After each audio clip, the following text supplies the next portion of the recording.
मी हे पाऊण लिटर दूध तापत ठेवलं होतं, त्याचं मला तापून आता ते आटवून अर्धा लिटर करायचं आहे. हे बघा उकळी येते.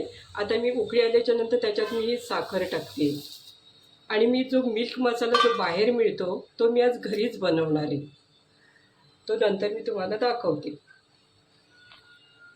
मिल्क मसाला तयार केला आहे. ही काजू पावडर, सुके काजू ते भिजवून घेतलेले नाही आहेत, त्याने खूप घट्ट होते बासुंदी. आणि हा पिस्ता तो पण बारीक करून घेतला. आणि ही त्याच्यामध्ये आता वेलची पावडर, वेलची जरा जास्त घेतली. हा बघा. आणि ही जर तुम्ही उद्याला ठेवली किंवा 2 तासांनी जर थंड झाल्यावर एकदम घट्ट होणार ही, कारण ह्याच्यात काजूच्या ह्याच्यामुळे ती पूर्ण घट्ट होते. आता ती पातळ अशी दिसणार, पण थंड झाली की ती पूर्ण घट्ट होते. बघा तुम्ही, थंड आता याला एक उकळी आली की गॅस बंद करायचा. सुगंध येते छान. केसर पण तुम्ही टाकू शकता त्याच्यामध्ये, नंतर वरती केसर टाकू शकता. बासुंदी तर झालेली आहे. आज दसरा आहे, जरा पुरी आणि बासुंदीचं आज बेत आहे. तर हे त्याच्यामध्ये गव्हाचं पीठ घेतलं आहे, त्याच्यामध्ये हे थोडं मीठ आणि बघा हे गरम गरम तेल असं ओतायचं.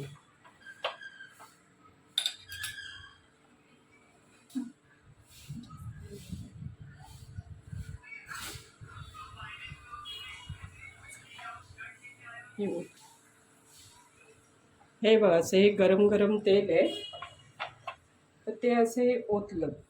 हे बघा की ह्याने कशा पुऱ्या एकदम खुसखुशीत होतात. आणि हे लगेच हात घालायचा नाही आहे आपल्याला ह्या पिठामध्ये, तर हे असं जरा चमच्याने हे करून घ्यायचं. आणि नंतर थोडं थोडं पाणी घालून हे घट्ट पीठ मळायचं. घट्ट मळलं की बघा दसऱ्याला बासुंदी आणि पुरी, तर ह्याला बघा पीठही लावलेलं नाही आहे आणि तेलही नाही. हे बघ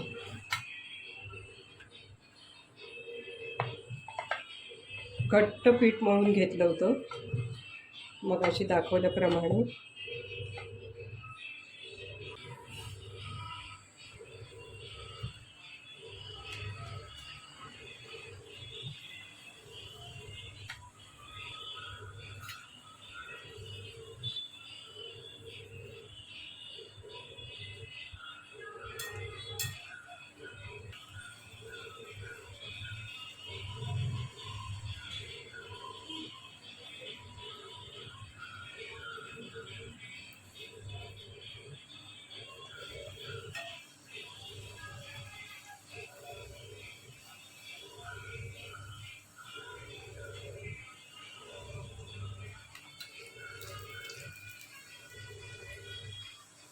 थांबा चालू ठेवलं.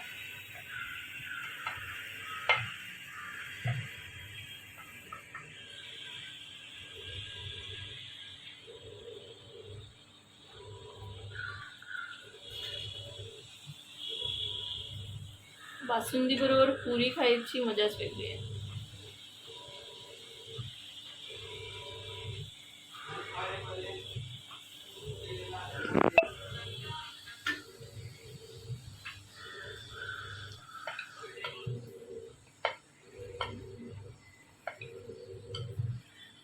थोडं पण पीठ नाही लावलं ना ह्याला? नाही,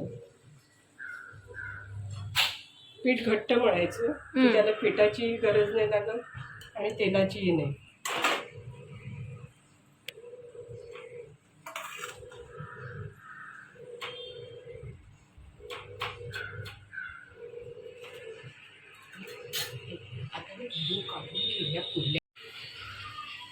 मस्त झालं. फुलले.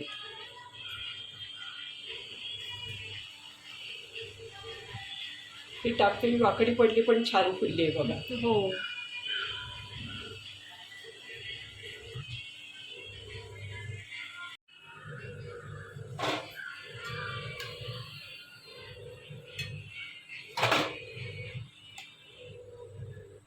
मस्त वाटतंय. घरच्या घरी घरी बनवलेली बनवलेली ही बासुंदी. बासुंदी बघा किती घट्ट झाली आहे.